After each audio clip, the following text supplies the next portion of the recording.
Hello and welcome back to Thrive, where well-being converges, your expert source for all things mental health and well-being. Now, we have had a little break and thank you for bearing with us, but we're excited to bring you more episodes in 2026 and we have a great one to kick it off. So we know that career is a simple term that houses many complexities, apprehensions and stress. So while it might seem like a simple thing that we all know, in reality, it's a very complex road to traverse.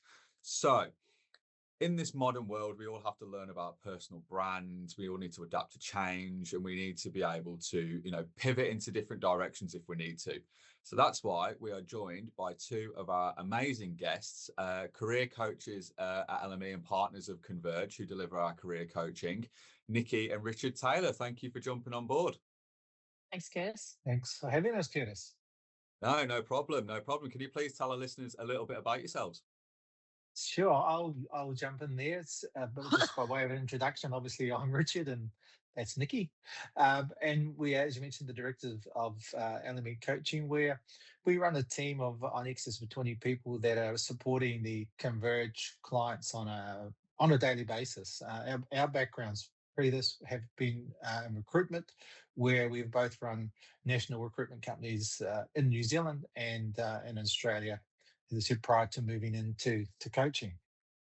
The, I guess, areas that we sort of work with and cover tend to work through career transitions, redundancy, leadership, growth. And a lot of cases, and more frequently, it's been where clients go, "Hey, I'm stuck. I'm like, where do I go? What do I do? Do I stay? Do I go?" That sort of thing. So really, really good, robust discussions around that part of the process. The entire team, and I can speak on behalf of them, they're all really, really passionate about what they do, not compassionate, passionate about what they do, coming from multiple backgrounds, coming from HR, from career coach, and they're all qualified, and they just love what they do. They love the variety of people. We deal with, people in the C-suite through to people that do the work in stacking shelves and that sort of thing. And they just love it because it's just such a wide diverse of people that no two people are the same, which is really cool. You get to explore lots and lots of different opportunities. So that's a little bit about us and what we do working with or partnering with Converge. Yeah, brilliant. Thank you, Richard. So the first question, Welcome. guys. So, how can someone identify when they truly want? Sorry, I'll start the question again. How can someone identify when they truly want from their career, and if they're feeling unsure and stuck? Great question. I'll go for that, Richard. I think Okay. when they're feeling stuck, we normally want to they'll come to us, and it can be when they're actually currently within the organisation, not looking out elsewhere. And I think this is really clear to make this clear today, is saying that a lot of the clients that are coming to us are just feeling that wanting to know how to go from one role to another role, one level to another level, which is really exciting for us because we actually end up following their pathway while they're going through that process. But when they're feeling stuck, they're needing to get some clarity. What do I need to do now to get where I want to be? What I do find is a lot of clients, when they feel that stuckness, is what I would call it, is they're looking to identify more strengths, or do they need to upskill? And is there roles that they are, in particular, what we would ask them is an identifier, are there roles that they're particularly looking at applying for within the same organisation or within the same departments, wherever they're heading, is are they wanting to take those roles and explore further training? But we do find that a lot of them identify strengths, their values. What is the reason they're feeling stuck? Is it current management? Has there been change management, restructures, redundancies? A lot of things will come into it, but getting them out of that stuckness is probably first, second session with them, and then watching them flow through it's just so rewarding and so empowering. Yeah. Do you ever see it like where it's, say, someone is just feeling a little bit, maybe it's just like everything's getting a bit mundane, everything's getting a bit monotonous, and they Mhm. don't know where to pivot to, Mhm. or they don't know what direction they want to go in, but they just know they want to change. So it's more so less that like, okay, I want to be promoted to this position, or I know I want to move into this role. Could it be just that sort of sitting in that precarious point where you're just not sure what you want to do, Yeah, basically? Yeah. yeah. many times, and there's an extra, I guess, level to that too, Curtis, is where sometimes those people have seen where they've been overlooked, where people have been promoted and ahead of them when they felt that maybe they should have been promoted, and it could be discussions around, well, what do I do next time when the opportunity arises so I don't get passed over? So is there skills I need to do? Are there courses I need to do? Is there further education? Like what did I do wrong? Not that they probably did anything wrong, so I can correct that. And then when that opportunity arises again, then I can be put my best foot forward to be considered. I think for that. going on that one too, Richard, is also is to encourage the actual client to actually go and get the feedback. Once they've got some feedback, well, then we can start working with what is going. Getting really good feedback really helps immensely. Yeah. Just on that though, actually, that sort of piqued a question in my mind. Is my dad has just basically done a career change, and he went for his first role, and they basically came back and said, "Look, I can't fault you." And then the feedback was quite it was difficult to sort of understand, I guess, because they basically just said, "You're amazing," but that's just the way it is. Yep. What do you have any tips for when that happens? I know that's happened to me in the past. It's probably happened to a lot of listeners in the past, that kind of thing. I'd be picking up the phone. Yeah, I'd be emailing and I'm pretty strong on this. And also because we've come from but we were boutique recruitment. From our recruitment backgrounds, one thing I really, really was passionate about is giving and I'm saying every individual, even if we had like 10 going in for interviews, I would still pick up the phone and give them some feedback. And I reckon I totally believe both Richard and I are same in our recruitment business, and we had a team working for us. It's so critical for the candidate or the individual to get the feedback. If these people, and same with your dad, if these people are internal, there are people they can get feedback, because what we're seeing at the moment, there's 3 to 4 people in a panel. And maybe there's 3 that they didn't know and there's 1 they do know. So it's really valuable for them to get feedback from the person that they can, but by email, by phone, if they're in contact in some form on site, then great, go get the feedback. And I'm not talking a yes and no feedback. You were great, it was great, but someone had more experience than you. But we just need to find out a little bit more. And I have had good feedback recently from a client I had recently, where she'd gone and had the interview, she got the feedback, brought it back to me, and it was all about her interview techniques. She was brilliant at what she did, but and she got the job. She applied for another role and got a team leader role. But it was because she ended up taking on three interview coaching sessions, and what her feedback was is that she never got to answer the actual question. She was so passionate about what she did, she went straight into the STAR approach with the situation, the task, forgot the action and forgot the outcome.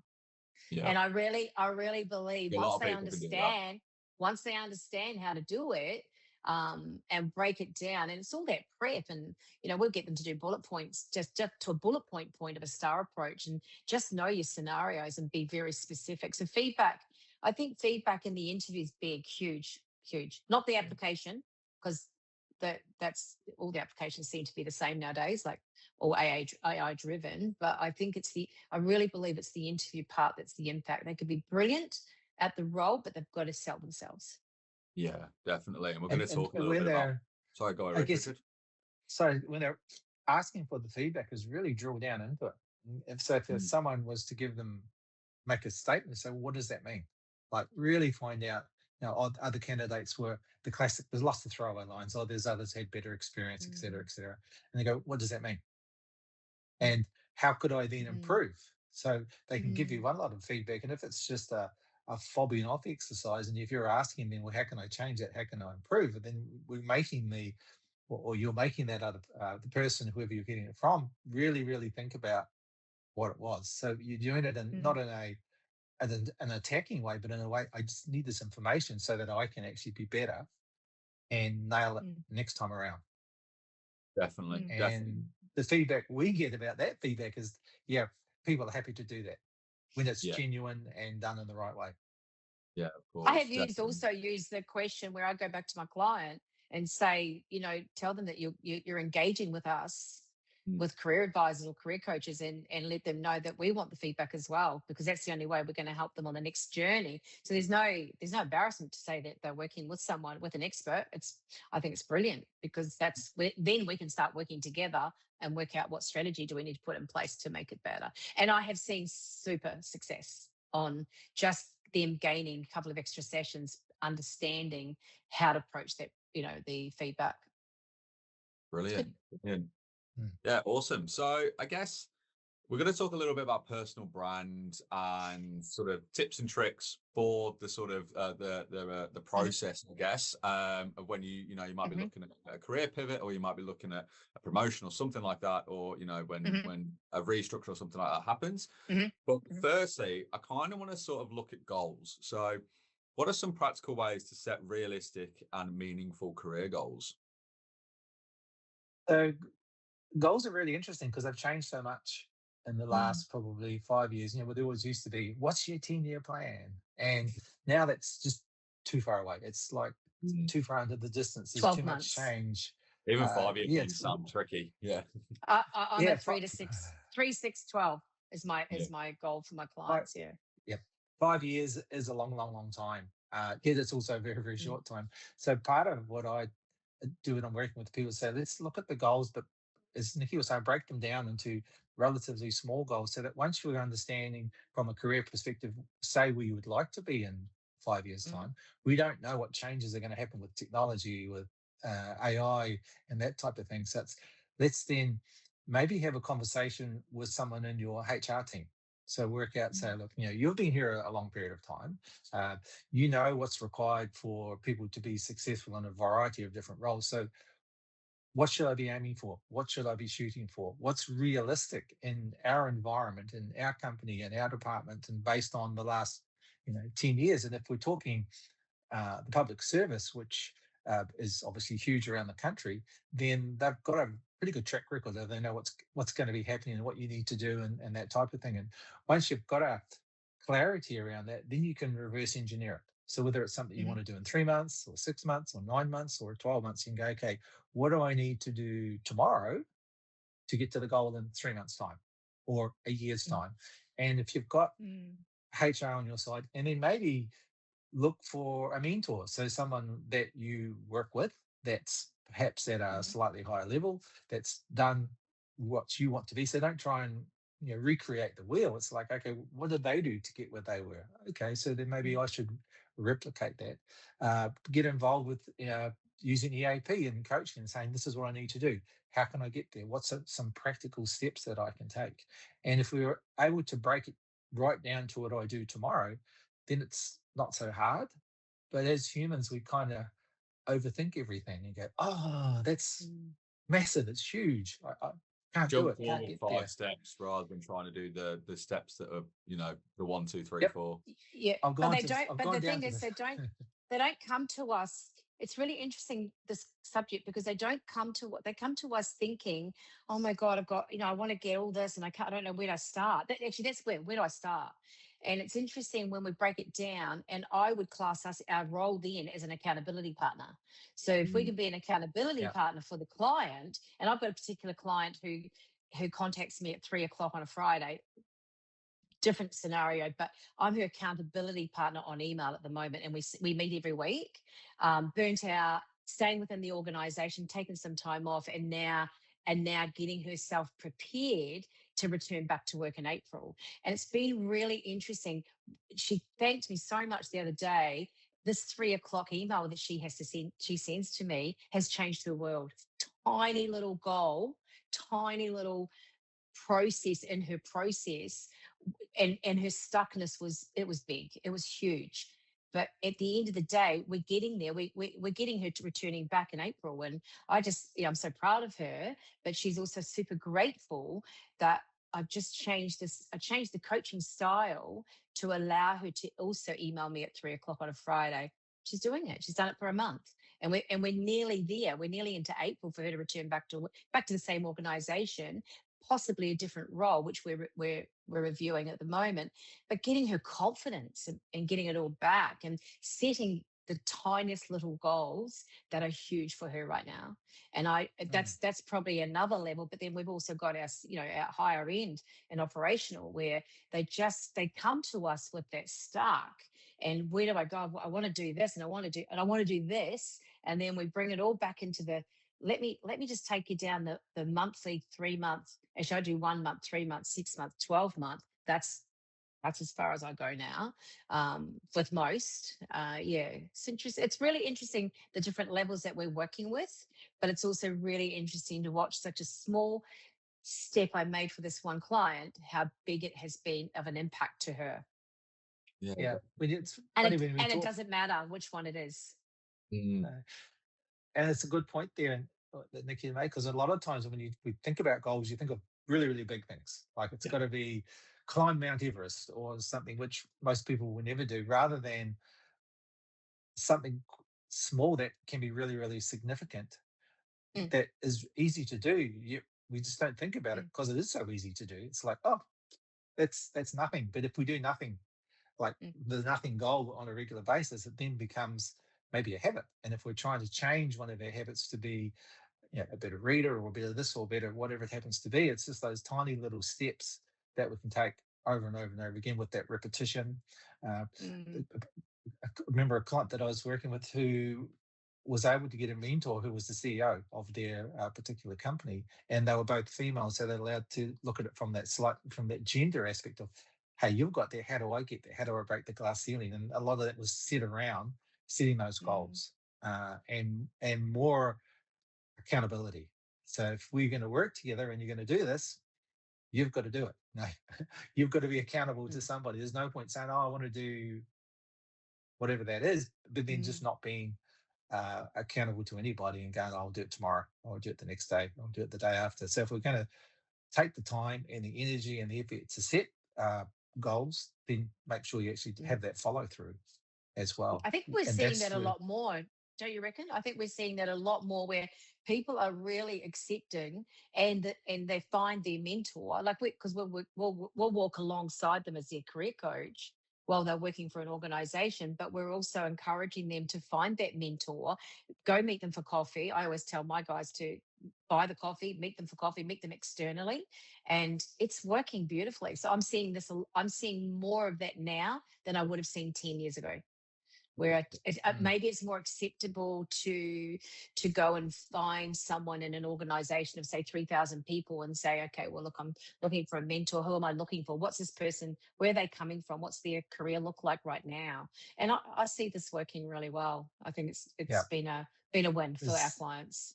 There's certainly been a shift in what we're doing in terms of what the requirements are from the clients, from I need to fix my resume through to it's more of a career conversation that's been had. So people are now thinking more about, because of changes in technology, is like, so where do I go in the next 1 year, 2 years, 3 years? So with my help, or with your help, what can we do to actually get to that particular point?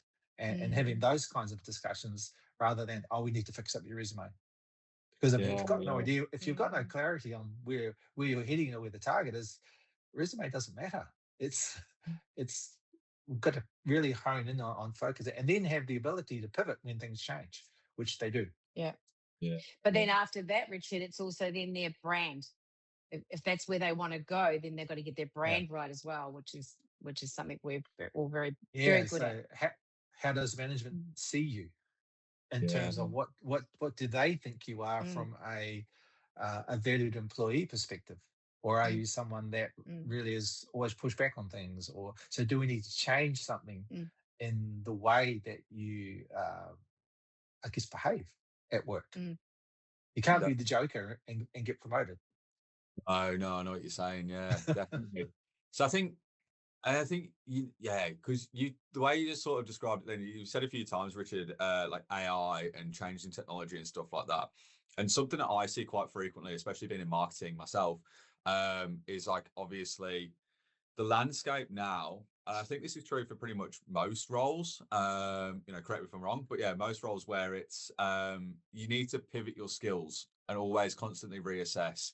Because I know there's a little bit of a mantra in the marketing space at the moment. It's like AI won't take your job. People who know how to use AI will. I think I got it right. Apologies if I didn't, but it's around those lines. Yeah. So I guess the question is that how often should we reassess our career directions, and what signs indicate it's time for a change, and also how often should we be reassessing our skills as well? Oh, I reckon ongoing. I really do. Yeah. The amount of people I say, and I'm going to brand as well. The amount of people, and we were headhunting and recruitment a lot. Like we've had recruitment 20 years. So LinkedIn on point, resume on point. So what about the people that would come to us 10 years ago? Oh, I wanted to apply for this job and I haven't done my resume for 10 years. Yeah. Get your brand right. Like, or I've got LinkedIn, but I've never used it. Really?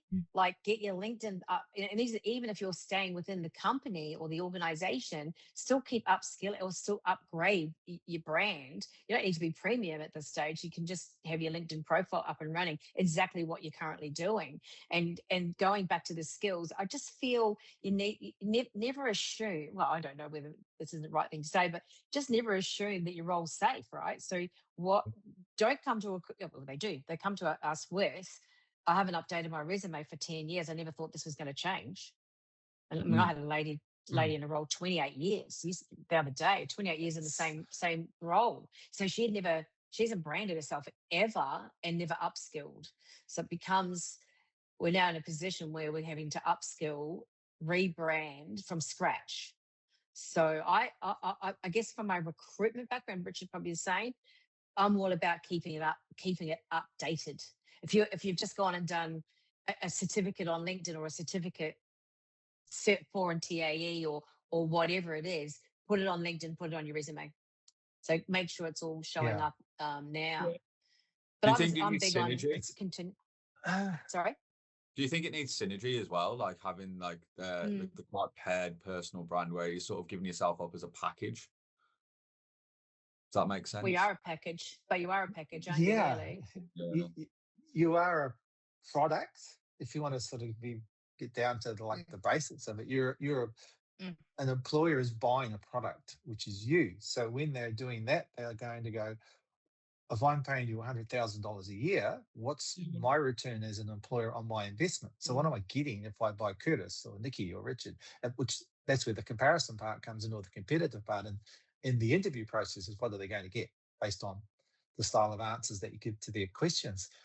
So if you're thinking of that, I guess you've always got to be prepared, because you just don't know when an opportunity may arise. If you're looking at LinkedIn as a platform and what it does, you don't know when someone finds you and reaches out to you. So if that's out of date or you're not found how you want it to be found, then there's a lot of work to do to get there. So it's by always being prepared, by always being able to look forward, not necessarily to be leaving organizations, but looking forward to like, how can I be better at what I do?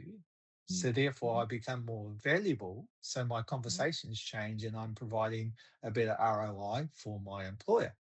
And I know that may lead into things that we talk about later, but it's very important to not take it all for granted. I think that's the word, isn't it? It's taken for granted. Another quick one on LinkedIn, and same within the organization that they're working for, build your network. Massive. Like that's probably the biggest capitals bold I would put. Build the network. Don't get being comfortable getting your brand right, but also getting comfortable reaching out to your mentors or reaching out and networking. And I'll work often with clients where we're building their network of people that they're currently working with in their organizations. Some organizations, like, as you know, it could be up to 2,000 employees. So if they've come from a tech background, or whatever background they've come from, say it's tech, you still want to be able to connect up with those people within that same organization, because they're also your network of when you want to step up and take on another opportunity. So, and I say, go meet them. If you can meet them on video, go meet them and start building some relationships. Don't stay in the corner in that same role for 10 to 20 years. Let's get your brand out there. There's a few shy people out there. Well, most people generally, though, want to help as a rule. They go, like, if I can help you out, I'd love to help you out. So if you're going to go and ask someone, hey, can you support me with this? Or can we do this? Or can we do that? if they can, they probably will. And Mhm. we tend to go, oh, A, they probably won't talk to me. B, they're too Mm. busy. C, there's this barrier. D, here's another barrier. So they don't do anything. And therefore, nothing happens. And then they find out later that that person went and potentially helped somebody else. Can I But just use because, as an example? You know the example you got yesterday, Richard. Just an example, Richard. Just a brief story. Richard and I worked for a guy many years ago, and we have continued that relationship with him. He was an owner. We continued that relationship with him right through over the last, say, 25 years. And he ooh, reaches out. Is it? Oh, is it 25? Sorry, Curtis. it's be And close. then It's getting close. he reaches out for a reference. Oh, wow. Now that's gold, because when you think about it, and so Richard did the reference for him yesterday, that's absolutely gold. And that's a proof that we work for somebody. Now we're in this career and we've all kept in touch. We've met him in Melbourne recently, and we've kept in touch all this time. And Pop, he needed someone. He needed someone like us as a reference. And Yeah. I just think that's gone. And he's gone for an executive role. And I just think amazing. Like, I can't wait to hear the call back when he's got the role. Now, if that's just a network the three of us have continued, and it's an external, nothing to do with our career and what we do currently, but we have worked with them before. So it's really interesting to say that was just on social media contact to Richard. And it was just, I think that's Mm, gold to say that even over the years, that relationship was strong, Yeah, and he definitely. and we were open to be able to do that for him. But if there was no relationship, no connection, no contact over that time, I won't say 20 plus, over that time, then wouldn't that be interesting if he'd just popped out of the blue? Yeah. Oh, guys, can you do me a reference? Like, I don't yeah, know, Yeah. sort of haven't heard from you. really was just reiterating the point, I guess, that if you don't ask, you Yeah. don't get. It's Yeah. really, really simple. Yeah, So, yeah, you know, take the take the pride hat off and just reach out to people. And I would yeah, say 99 times out of 100, if people can help, they will help. Yeah, yeah, definitely, definitely. I think that's yeah. key as well. Like, when I look at my LinkedIn and whatnot, I've always been an avid ever since university. I was just like always really try and do my LinkedIn, make it look as good as possible. And I've always found that every role I've gone in, my network grows with the people that I work with. And Yeah. like, then you end up meeting people, and then they're like, "Oh wow, I didn't even know you do this. I didn't even know you do that." And then you start to like really grow your personal brand within the organization. I think that's really Hmm. key. Hmm. Um, Yeah, Mm. which I I think agree. actually is a really good segue actually to talk about personal brand. So I guess for people, I know it's thrown around a lot. I know that Hmm. when I first heard the term, I was like, personal brand, what? I'm not a commodity. But I guess, what does it actually mean in today's workplaces, and why does it matter? And Richard knows I love personal branding. Yeah, It's my favorite she subject. does. You know, you said it to me a few times. Yeah, I just it think I it's get, reputation too, isn't it? It's Yeah. reputation. yeah, It's who you know.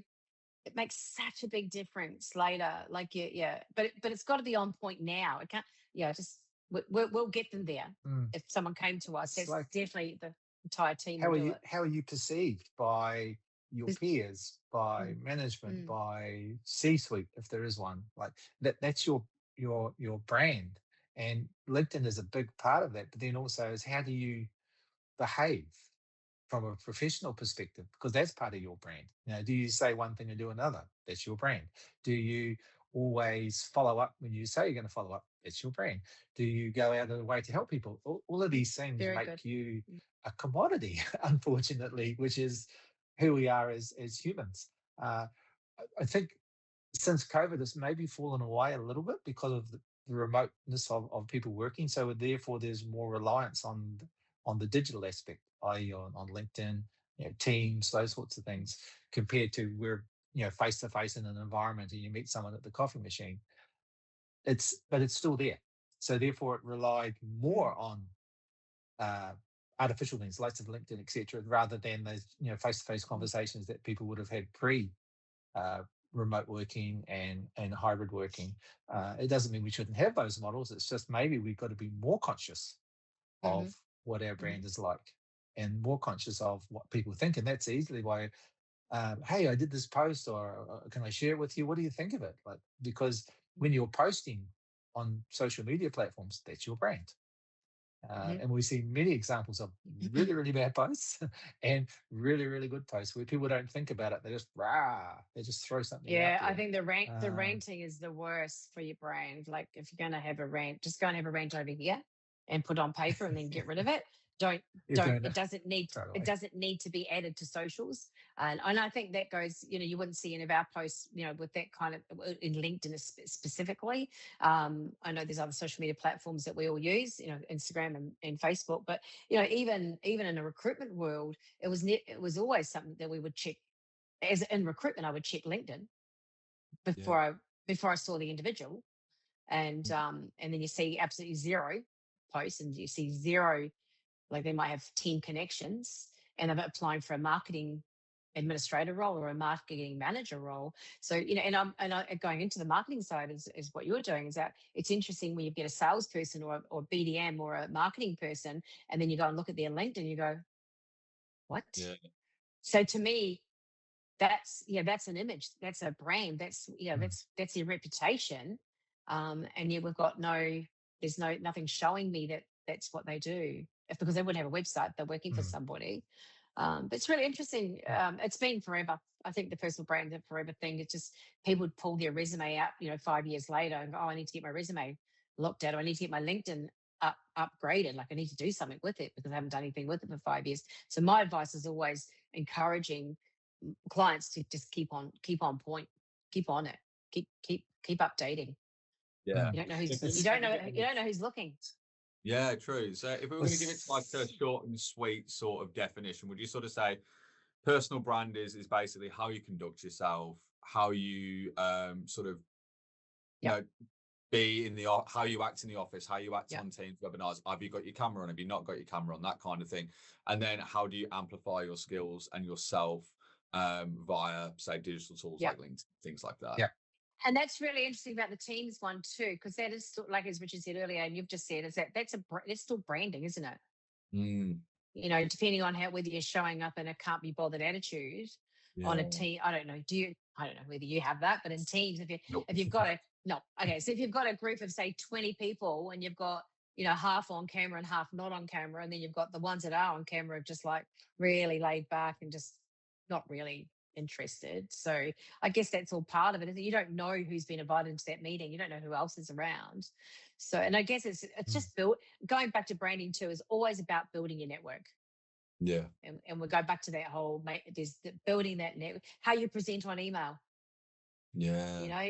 Are you doing no capitals and you like grammar? Are you just flying the email without a hi Peter, hi John, and just going bleh. Just take a step back and have a look what the brand looks like. I suppose it's really important too, isn't it? Like when you look internally, like if you're going for a promotion or you're looking for a change, people will perceive you in the way that you've demonstrated yourself, or you've put the foot forward that you want. So obviously that's going to go either against you or for you. Like it can be. So you might not even think of a career change, but someone in a different department may go, oh, I know Curtis. He presents himself really, really well. He's, a smart guy. Hopefully people say that about me, but basically, that's what can really help you in the long run. Absolutely. And also that whole presentation, isn't it? Yeah. But that flows into the feedback part we talked about earlier, that if you get this non-committal style feedback, it could be because of your brand, but I can't say, oh, you've got a really crappy brand, Curtis. And you go, what has that got to do with anything? So it's just, so if that's consistent, and it's similar to, does Coca-Cola not advertise anymore? This is their brand. They just keep evolving and growing and changing and trying to appeal to the market, which we need to do with ourselves. Is no one wants to deal with people that they don't like. Yeah, got you. So I guess, what are some simple ways people can start building or strengthening their personal brand? Consistency. They will start with C. Yeah, consistency. Uh, Consistency is probably a bigger one too. Is in understanding how, you know, I often send my clients out to a 20 list to do list on how checklist really to see what their LinkedIn profile is looking like, right through to URL, photo. There's no point in having a LinkedIn profile without a photo. Yeah. And there's no point in having no banner. Like I'm big on banners, so don't come in without the banner, because that means we haven't got the door open. And then and having a headline. It's all of the whole process as we start from the top and move all the way down. So I offer 20-point checklist that goes out to the clients when they're talking LinkedIn. But there's that, I think LinkedIn key. I think go back to the resume, making sure that, and making sure just rechecking where am I at right now, because there might be a role that they want to apply for down, like, I don't know, it could be 3 months down the track, or you could be just tapped on the shoulder and say, you're interested in applying for this role internally. It's more about, okay, well, am I ready? Yeah. So I'd rather than be ready.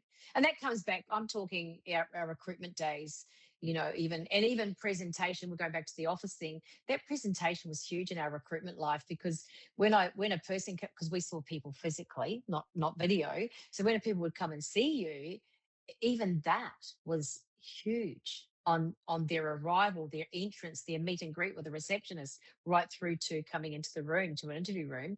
Much easier now because we've got on Teams. But if someone shows up on an interview in Teams late, or fluffing around because they aren't quite ready, and I'm always big on 5 minutes before, or being that's also inclusive of how you've presented. So we could get feedback from the client about the interview, but we may not know that they've actually couldn't get onto Teams, because they weren't prepared. So preparation and consistency is key. So yeah, the interview one's big. I could write you a book on that. I seriously could write a book on that. You should. on interview presentation, I've had a guy turn up, and I'll just share briefly because this person won't be here, but I've had a guy turn up in a tank top for a commercial real estate role. Wow. Muscle t-shirt, tank top. And I've had a lady show up in a dressing gown. I'm like, are you serious? Like a 7 a.m. meeting, no apologies. I'm like, I didn't continue that. And I didn't continue that meeting, by the way, because it was inappropriate. She wasn't prepared. But we have a list of those. So don't, I just say, don't, just do the best you can turning up for an interview, because it's part of your brand. Yeah. And I think you've always got to have it on the forefront of your mind, haven't you, as well? Because it's one of those things nowadays, because I have noticed there is a big return to office shift. And I know, obviously, in Victoria, there's the idea of bringing in the 2 days, but there's a lot of people are now having to do 3-4 days, maybe full time. Like I work full time in the office, but I know some people that I work with who will do 3 days. You have to present yourself in so many different formats. And, yes, a lot of people are in person and also online. So I think you're right, like being prepared, being ready. When we talk about LinkedIn and resumes and things like that, spend 5 minutes every week just doing little updates, just to make sure that you are ready, so you're not freaking out 5 years down the track. And presenting yourself the best way you can, putting that best foot forward. And sorry, Richard, I just interrupted you. What were you going to say? No, it's because all that then flows into a lot of the other things we've spoken about, in terms of, if I'm going to start to build my brand, then who do I need to align with so that I can get from A to B? We talked about the goals. If I wanted to get here in 6 months' time, what does that even look like if I don't know? And having those conversations with people that have either been there or can guide you in the right direction there'll be little, success leaves clues everywhere. So there'll be these little nuggets of gold that you can pick up and go, okay, so gee, that's how I act. So maybe I need to change that behavior when I'm around people, or maybe that's a permanent change that I need to make. Or find out what I need to do. Yeah, I agree. Or go and get some learnings on how to, for behavior. You're always on display. Confidence. Yeah. Yes, always on display. I suppose we're all like a store window, having to advertise ourselves. That's the way the world is. Yeah. Unless we all turned our cameras off, right? Yeah. But then that goes, which is also another thing. Yeah, that can go against you. I've been in webinars where there'd be about 150 people on the call, and in my group, in my team inbox, my manager's like, "Hey, everyone, turn your camera on." But you might think, because there's 150 people in there, no one's watching you, but there is always someone watching. Yeah. Yeah. Always. I know. That's probably another book 100%. we could write, to we? Presentation on it and webinars. And that's crazy, because I've been to webinars where people are just have not been that savvy on camera, where they are sitting there eating their cereal while everything's happening and not realizing that we're actually seeing all that. So it's just that whole it's critical. Yeah, professionalism, 100%. Mm. And I guess I want to look internally now. So I want to sort of look at progression, promotions, and next steps and things like that. So what can employees do to position themselves for promotion or new opportunity? Now, I know we've already talked about personal branding. I think that'll be obviously a key part, but what else is there that you can do to position yourself for that next step? One I recommend to a lot of people that I think is a really, really big one is looking at secondments. When Okay. we're working in our current role, whatever that might be, and whether you're in the public sector or the private sector, these things are still available, or it may not be called a secondment. It could be looking after a project or something along those lines, where it's an opportunity to be able to go and learn some new skills, to do something where the risk factor is much, much lower compared to if I applied for a pivot into a brand new role, then I'm competing against a lot of people that probably already have that experience. So how do I get that experience? Oh, I'll go and do the secondment where I can act in a role for a period of time, learn some new skills. More importantly, create some new networks. So meet with some new people that may be influential, that we didn't know before, that we have the opportunity to impress. And then at the end of that time, anything could happen. If the position you had taken on as a secondment could be made permanent, or it could be extended, or you could go back to where you were. But all of these add to your personal brand, they add to your resume, they add to your experiences, and it gives you that opportunity to stand out from the crowd, because that's essentially what we're talking about: is how do I get people to notice me without me tooting my horn all day long and say, oh, I'm really good at doing this, I'm really good at doing that. It's easier to go out and prove it. And if we can do that in a way where we're not feeling threatened, where it's encouraged, which it is in many, many departments and companies and organizations, where secondments are encouraged to go and get those skills, to do this, to act at a higher level than what you're currently at. So we can then find out, oh, so that's what they do. Okay, so if I want to be like that and be promoted to that, real classic point in cases of working with a gentleman at the moment who's looking at a particular role in federal government.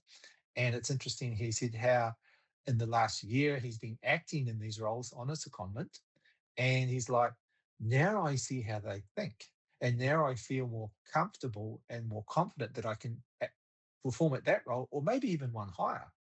But it's taken that period of time. He's got what's called his substantive role, but he's doing higher grade work in the current role. And he's like, yeah, he's getting it. He said, I can see this internal transition, whereas a year ago, it was talking about it, but maybe couldn't quite do it. And as the more So you're in that's there having doing conversations. That's having conversations with leaders, and that's making yourself visible in front of these leaders. And I just think it's gold when we start hearing that, because then they start working with us during that transition. So we've got the transition happening. Even if you go back and say, I'm feeling stuck, then they've got into a secondment, they've branded. We'll go back to the order. Then we've got into the secondment, and then they're still able to have sessions with us as they're growing. And then there's a role that's just come up, and I've just finished my secondment. And then we're into the interview process, and being the best they can be, like in that process. And they can use who you are as well. They can see that you're capable as well. And I guess as well, it gives you that try before you buy as well, because like you might actually have this idea of wanting to do this role, but then when you actually do it, you're like, oh, actually, that was a mistake.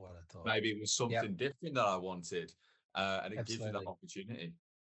And I've had that scenario where I've had a client, female client, who had gone into that next level and has worked through, and we were still working together. I think it might have been a 3 to 6 month contract, and she's already gone back to her original role, going, phew, that wasn't where I was meant to be. It was too Yeah. much. It was too much. I mean, I praise her because how good is it to recognize it? So Mm. she did all the process of getting it, the interview, the EOI, the expressive interest, got there, got it, and nah, this is so not me, and came back down. But she's got the Yeah. experience. She's built some conversations with leaders. She may even go another sidestep. And I'll probably see that would probably be where we would go, is go another sidestep. But now she's branded a little bit in that space, but yeah, definitely not. Yeah. And Mm. that was the best thing, to go into a secondment for that reason, than resigning Yeah. and And moving into another role. And these are all yeah. within organizations, not generally external. Yeah, putting your hand up, making or alerting HR to where you're at. I have a lot of conversations with people where I'm going, look, rather than leave, what's going on where you are? Do you even know what's going on? Have you even had a conversation with somebody about that? Have you taken the time to go, I know they might not talk to me? And I go, well, unless you reach out, you'll never ever know whether or not they'll actually talk to you about that. And most people in the HR environments, they're really happy to have conversations about people because it's so expensive to keep replacing people all the time. So it's like, yeah, what can we do? How can we uh, nurture our own talent? The Richard Bransons of the world always want to promote from within.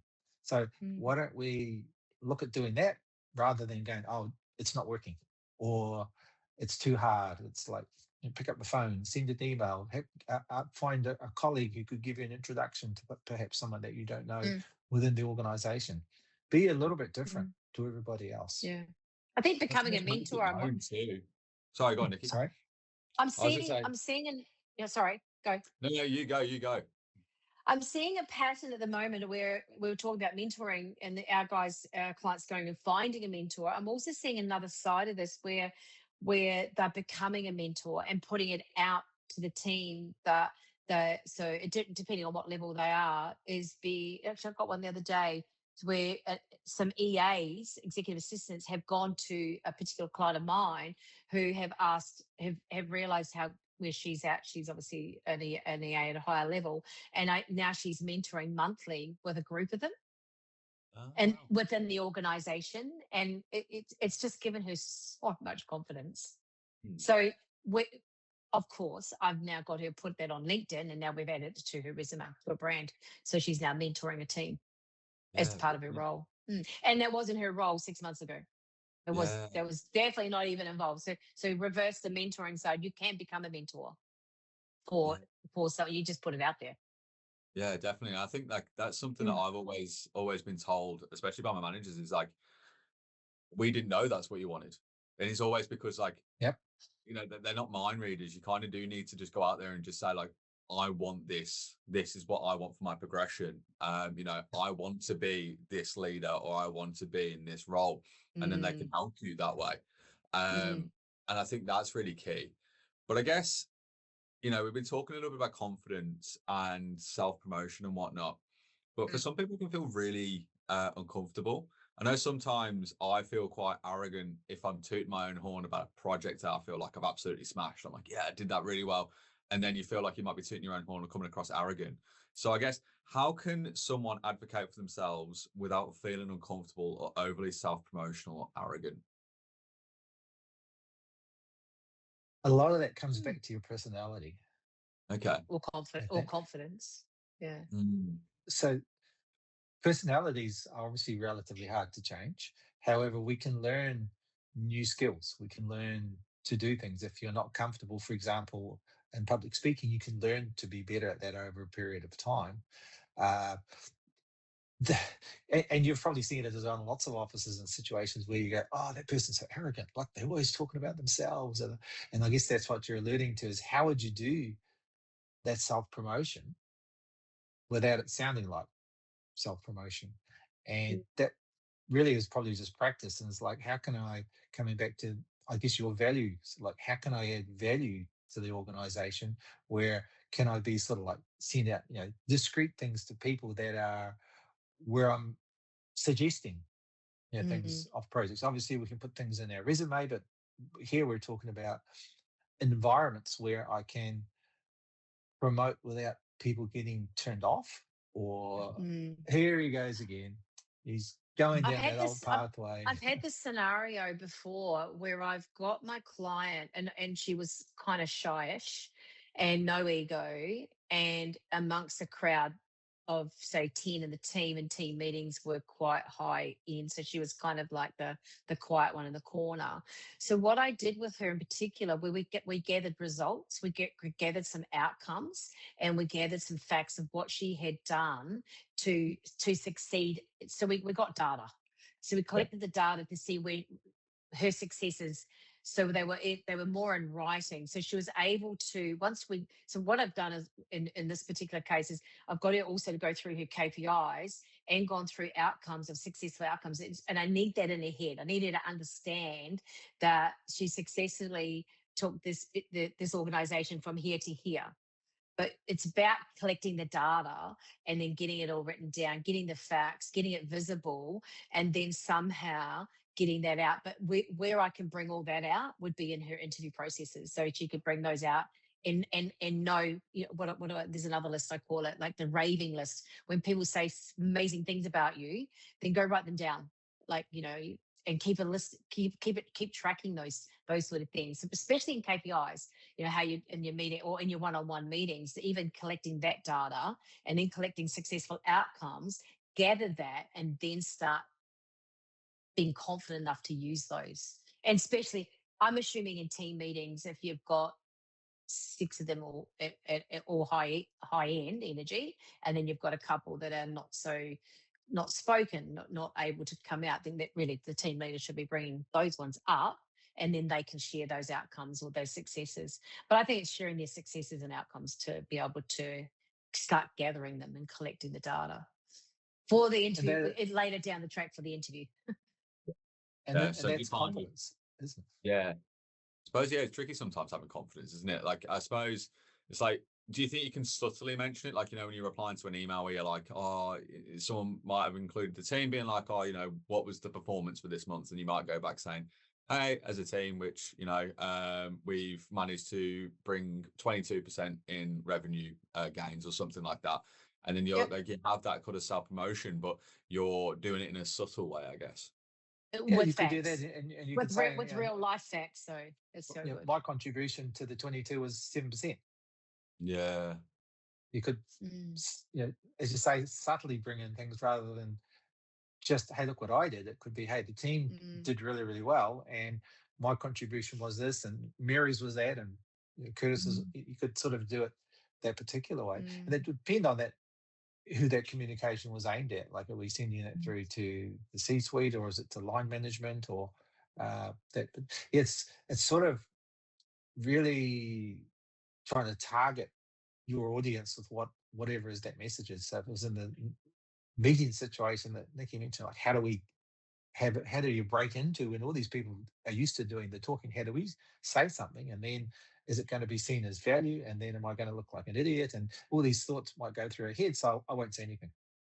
I'll just sit back, and we'll let the dominant people keep dominating. But you've got to be able to break that that's cycle. Confidence, Richard. That's also confidence. So you've got to start somewhere. The sessions become all about growing their confidence and getting them confident enough to be able to so go collect the data first, and then we'll start bringing the data in, and then we'll start conversing that through to Teams or to wherever it needs to be, through email or resume. Get on the bike. Get back on the horse.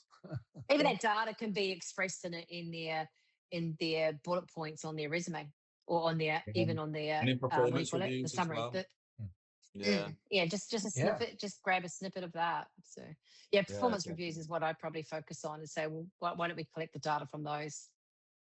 Because everyone tends to go through those, and they'll say, someone could be working on someone, say, I've just had my performance review, and they go, so what do you do with that? So they might have said you did a great job, and you go, that's great, and you go away feeling happy, and then it's a wasted marketing opportunity if we can be subtle in the way that you put that message across. Definitely.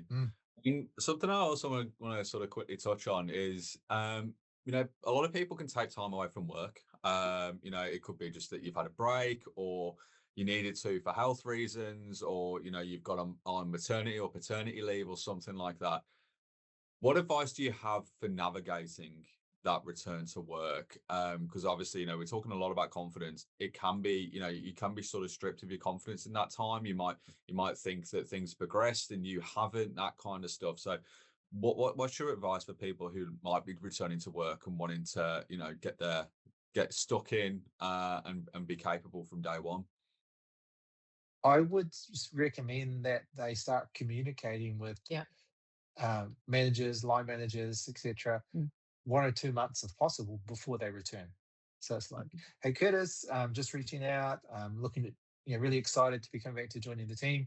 Can you bring me up to speed on anything that may have changed in the previous X amount of months? Or has there been any structural changes, or are we still making widgets like we used to make widgets? So just start that line of communication so that when you do go back, you're not like, oh, overwhelmed and I don't know what's happened, and there's been all these changes in the environment, and we drink different coffee now, and it can be it really, can be really quite jarring. confusing. I think frustrating. being in touch with them is brilliant, and I think also maybe the couple of weeks before you actually go back in, the date that I've got my girl that's going back in April. I would be encouraging her soon to go into and have a quick coffee with the team, or go and just not work related, just have a little bit of a social catch up, or do a team, see if she's able to jump into one of the teams meetings if that's possible as well.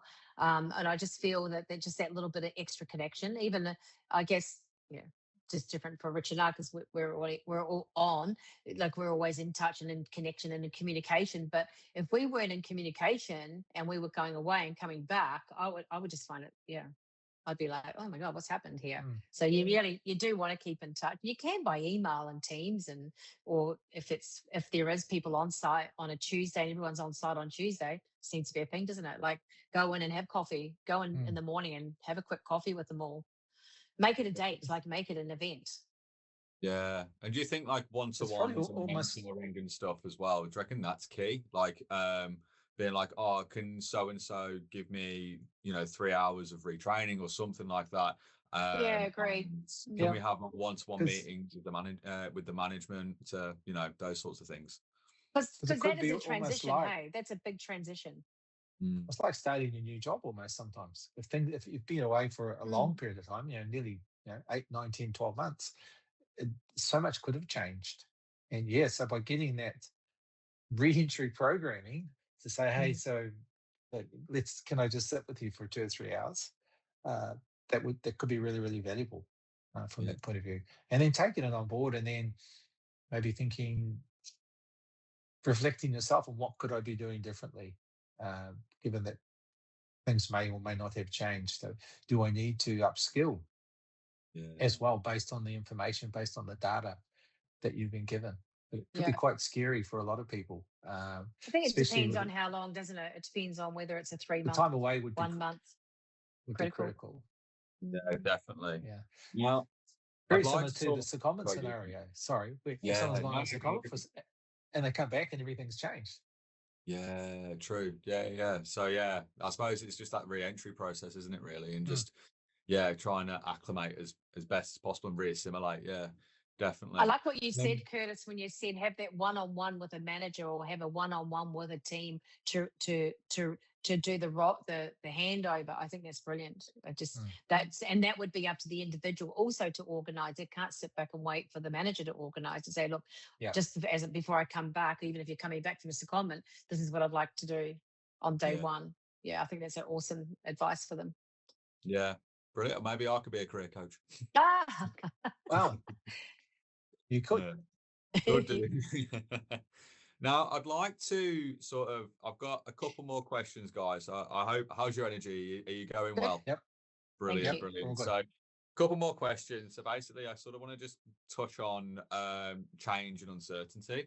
And then also want to sort of look at like a bit of a misconception. So we'll keep listening, because that misconception will come up. So hopefully it's piqued your interest. But to start with, navigating change and uncertainty. Now, change is become a fact of life, and adapting to change has become massive.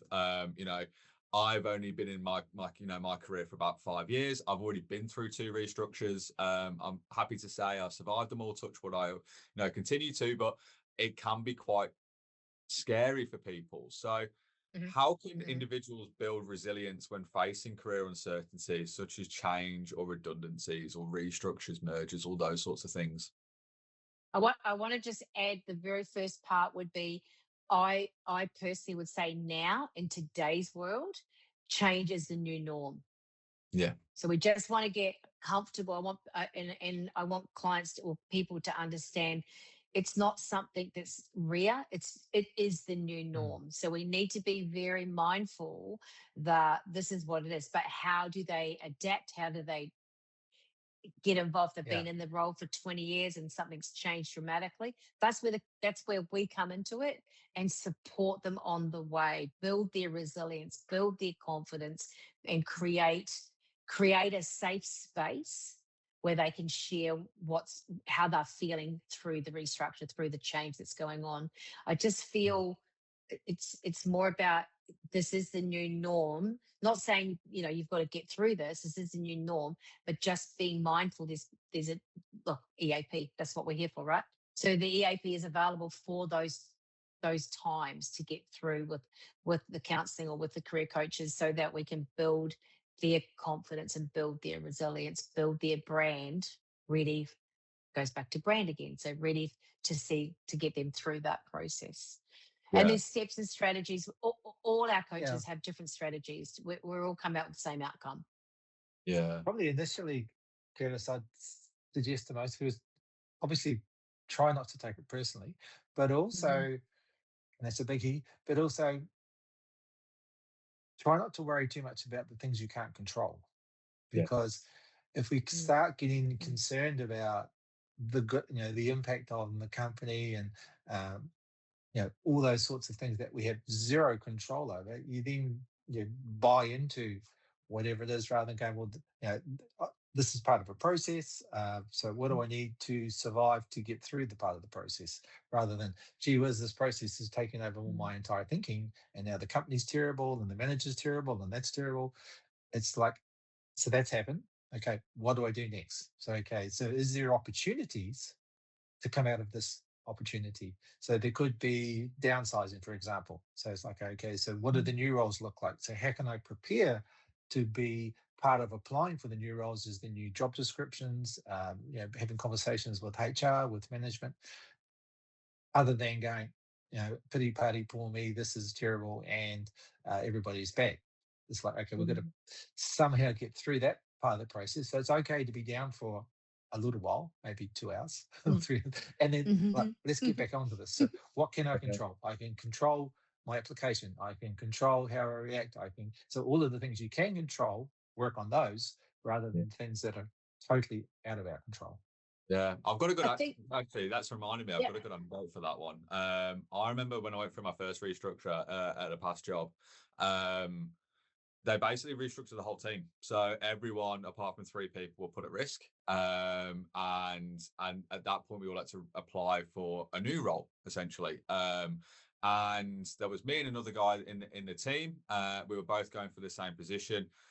Not like this is me not trying to be arrogant. This is basically just a fact, but just got on with it. Just I was down in the dumps. Yeah, I felt scared and I felt I was in a precarious spot. I was nervous.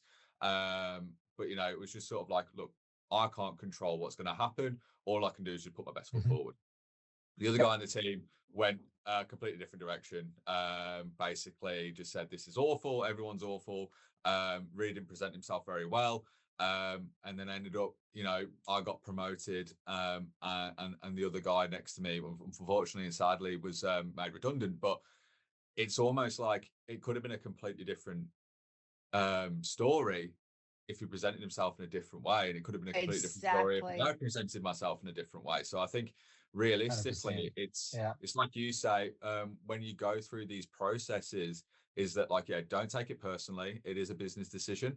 And then on top of that is keep pushing and keep trying, because you don't know what's going to be around the corner. Another one I would add into that is from experience from a few big restructures we've recently done is, so you've got a team of 12 and they're all going through it, and keeping the ones that I'm working with not to get too involved in what the guy you were mentioning, in the ones that have got that, I'm not happy, this is not right, this is not fair, this is that. Don't, yeah, Yeah. Because you can get drawn in, can't you? don't be drawn in. Just keep yourself away from the pro, because otherwise, and I've found the ones that have been coached through, just keep within your own lane right now, because this is really important right now for your brand. So making sure that they are staying with it, still have empathy, but they don't need to get involved in the conversations. They don't need to agree. They just keep out of that conversation. And as we all know, that like your guy you're mentioning, they'll be watching. Yeah. How have we handled it? How have we handled it? Did we handle that with resilience? So I just feel from experience and what I've seen in the last say 3, 4, 5 years is the ones that have got really involved and got very anti and got very angry. It hasn't done them a lot of favors. Yeah. Yeah. And Definitely. I look, it's all different scenarios out there, but if that's why I say engage with a coach and get someone to support you, or counseling, or just have the support that you're going to need in the corner, to get through the process and learn a bit more about resilience. And it's not personal. And I actually, even Richard said that it's definitely not personal. Yeah. The I think that's process, the biggest thing. Yeah, it's never personal. It's a Yeah. business, feels or as like we it. always say, it's a business decision. Mm. It is a business decision, so they've got to focus on the fact that it's clearly business. It's not emotional. Yeah, definitely. Mm. So I guess we've already sort of answered my next question, was about mindset shifts, but is there anything else you can think of that, people can do to shift their mindset to adapt more confidently to change? Learning, step it up, and start learning. I'm big on audios and podcasts. Amazing to start learning how to be stronger, how to be more confident. Brene Brown's a good one on values, and we've got so much out there. And today we have so much out there that we could be learning on a subject. Yeah. So It's just I'd be a really squeezing. big one there. I would suggest would be to be very careful about the conversations you have with yourself, because that's Yeah, going to well done. be like, that is the person you talk to most, is yourself, and you do it over and over and over again, and eventually our dominant thought becomes our reality, because we just keep thinking about it and thinking about it and thinking about it, and then it happens and go, how did that happen? So if you're careful with those conversations, if you go, hey, it's just a process. If we keep saying that to ourselves, if we go, I'm going to put my best foot forward, I'm going to do this, I'm going to do that, and it's in our thoughts become our conversations. If you're mindful of those and guarded of those, and if you have what they call that stinking thinking, then like the gentleman that you spoke about, then he went by the way. Yeah. So you've seen the results of doing that by just And changing. it's very toxic, mindset. isn't it? It's Oh, extremely toxic everyone and gets on the contagious. bandwagon. Yeah, definitely. And then I think it's like, obviously, when you present yourself in that new way, and you learn those new skills and you adapt and you build, that does actually give you that opportunity to grow. Like, like with me, where I was in a lesser role, and then I was like, I'm going to go for this higher role. I feel like, the job description sort of said things that I was doing. So, and then I got it, so it can give you that opportunity to grow 100%. I've also got clients that I did a case study the other day on a client, particular about a year ago, where she had been made redundant and was like in there, oh my God, this has happened. This just shouldn't happen to me. Turned it over a year later. Was so grateful for where she is today. So grateful. And listening to her story was how much gratitude she had for where she is today, thanks to the redundancy and the restructure. So it does come out the other end. Yeah, definitely. There's always a door that's open. Sometimes it's very hard to see in the moment. Yeah. And that's why if you can pull yourself back from the moment, then there's that opportunity to look at it through other people's eyes as well. Yeah. And through the company's eyes, perhaps. Yeah. My advice is stay curious, stay proactive, and be open to change. Even when these are happening, just be curious about what's happening and be proactive. Yeah, and just be really open to the change. Being open to the change will help them through Yeah. Do you think remain as positive as you can be? as possible as. Mhm. Yeah. But keeping or the away from the majority of the toxic time. stuff. Yeah. Yeah. Yeah. Yeah. Obviously, you can have your moment, but then try and just be Yep. as positive as you can be. Yep. And just Yeah. And remember when you when have they your take it. moment, have it. I Yeah. was going to say, have your moment Yeah. at home. Yeah. Don't have your moment at the office. Yeah. But even in the home environment, I think we've seen, and Richard would agree with this, we've seen where they've taken it home and they are in a positive mindset. They've taken it home and it's turned upside down. You know, so be very mindful where you're taking it, and just remember, we've had many of these where we might be talking to a client and we're just getting them there, and then they've talked to three friends or their brother-in-law who's completely turned it upside down again. So then we're going to Yep. start back to square one again. So it's kind of just be mindful who your tribe is, and just be mindful who you're sharing it with. And I've got the most amazing client who's been made redundant, so grateful with her restructure, gone into leadership and outdoor training, taking her way out of her comfort zone. And she said to me recently, I'm still working with her, and she said to me recently, I haven't told family that I got made redundant. And I haven't told anyone that I'm doing this outdoor training.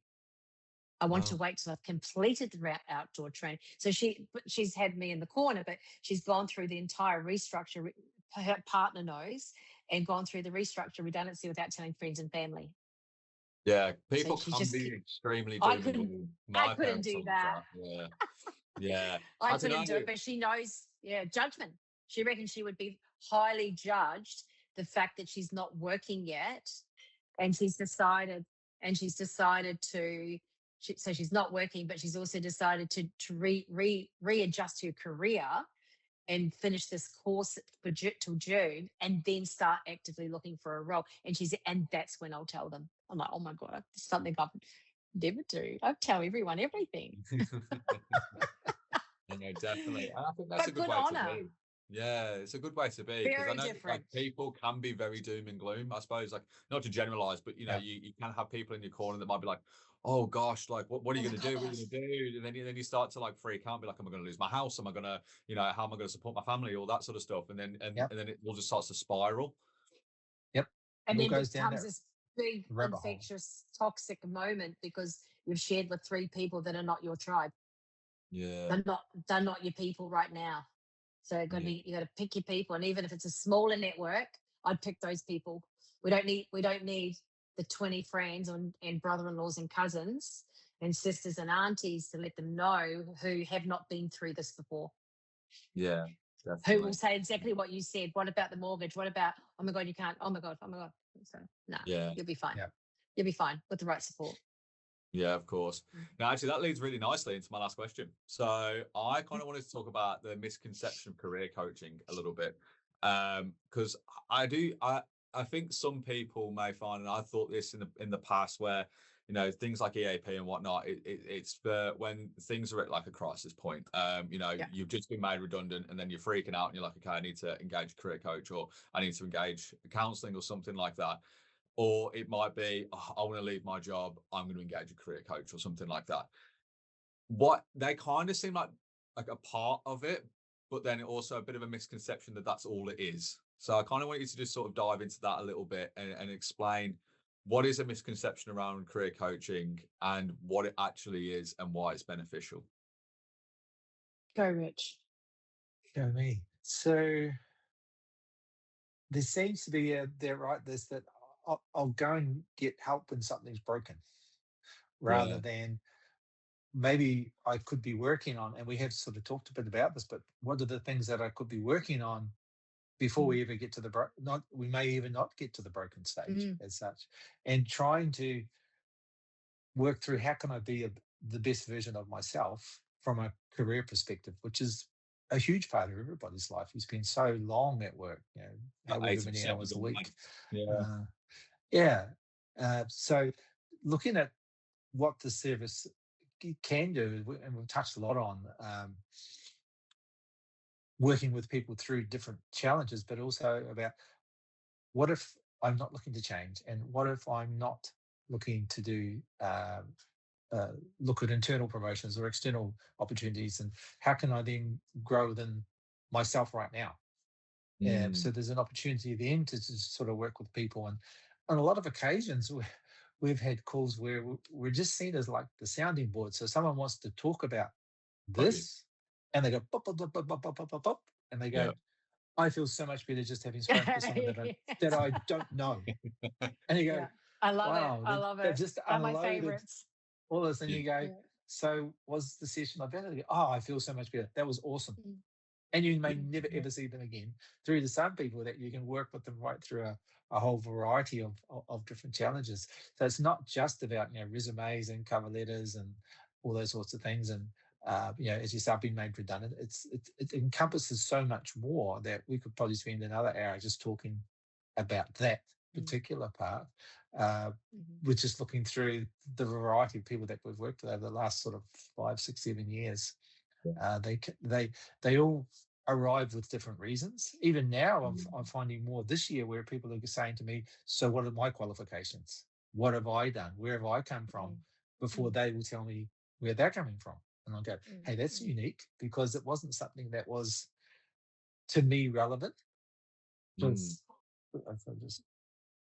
I know, but they don't know. They've just come online, booked in the session, and who's this Richard Taylor guy? I have no idea. Yeah. So it's sort I of. think Richard got one yesterday, didn't you? Didn't you get one yesterday? Put you back in your tell place. me?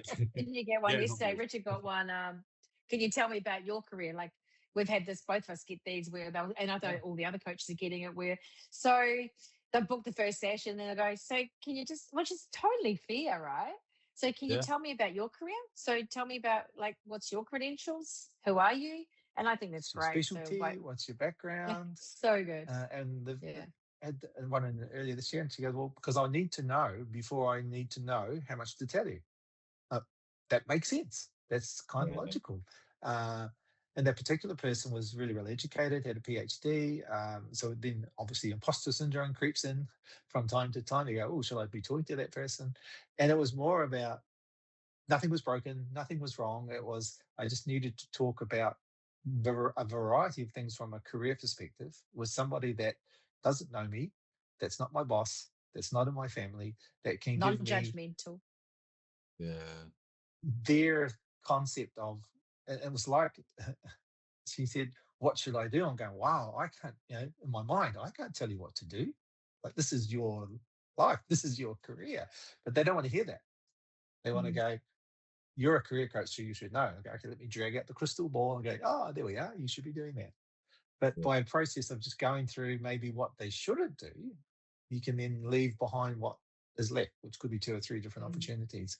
And the upshot of that one, which is really cool, she was able to get a job as, I think, a psych in a prison. Oh, wow. That's very cool. Yeah. Yeah. And working with people that were due to be released. And I go, wow, I could never do that, but that's okay. Yeah. Oh, we don't judge it. We don't judge it. So this is a big thing with our team, is that we don't judge what they do or where they're going. It's just working with them to get them where they want to be. And I think I just thinking, just when Rich was talking, when someone comes to me, some of the ones that coming and saying, look, I feel lost professionally and I don't know what to do. And to unpacking that in the first session, I mean, I get super excited because I love that whole process of, okay, so we've got these, I'm feeling lost, and I'm feeling lost as a professional, and yet we can unpack that together and start, and like going back to what we said earlier, the goals, and start putting my big one in a career timeline. What can we do to create a career timeline for you for the next 3, 6, 12 months? So it's very exciting when we don't know what's coming when we take our first client, but it's then working through together. Well, how can we help? Yeah. I think it's that. It's it's what we talk about a lot. Is proactive well-being management over reactive. There's obviously always going to be that place for the reactive. Things may just happen, and you do need to be reactive, but being proactive can help you be prepared for the reactive. Well worded. Yes, thank you. I like that. Being reactive, to get proactive. And then looking at all the tools and strategies that we all have in our toolbox to be able to share with the individual that how many we get. Oh my goodness, that was so good. Or the aha moment. The aha moments are fabulous when their eyes just pop out and they go, oh, that's it.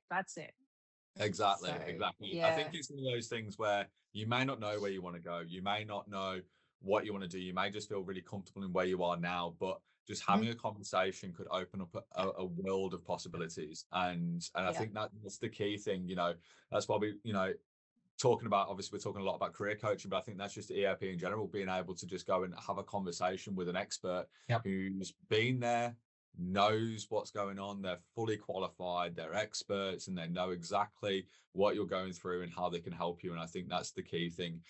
It's not just for when you've been made redundant. It's not for if you're looking, it's not just for looking for a promotion. It could literally just be, I just need something different and I don't know what it is. And it could just be that proactive reach out. Yeah. So yeah. And I think that's where, they're good ones to get. They're the ones that we all go, oh, this is going to be a good one. yeah, definitely. Do the unpack, and doing the unpack together, that's just, way better.